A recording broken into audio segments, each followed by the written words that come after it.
വയനാട് ബദൽ പാത നിർമ്മാണത്തിന് ഈ മാസം 31-ന് തുടക്കമാകുമെന്ന് മുഖ്യമന്ത്രി പിണറായി വിജയൻ പറഞ്ഞു. പാരിസ്ഥിതിക അനുമതി ലഭിച്ച പശ്ചാത്തലത്തിലാണ് നിർമ്മാണം തുടങ്ങുന്നത്.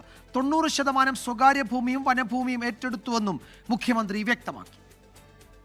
സംസ്ഥാനം നേടിയ വികസന കുതിപ്പിൽ പുതിയൊരധ്യായത്തിനു കൂടി ഈ മാസം 31-ന് തുടക്കമാവുകയാണ്.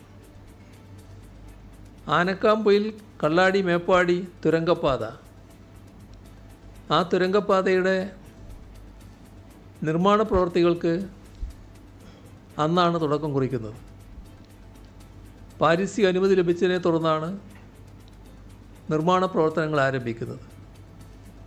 കോഴിക്കോട്, വയനാട് ജില്ലകളിലായി 33 ഹെക്ടറോളം ഭൂമിയാണ് ഇതിനായി ഏറ്റെടുക്കേണ്ടത്.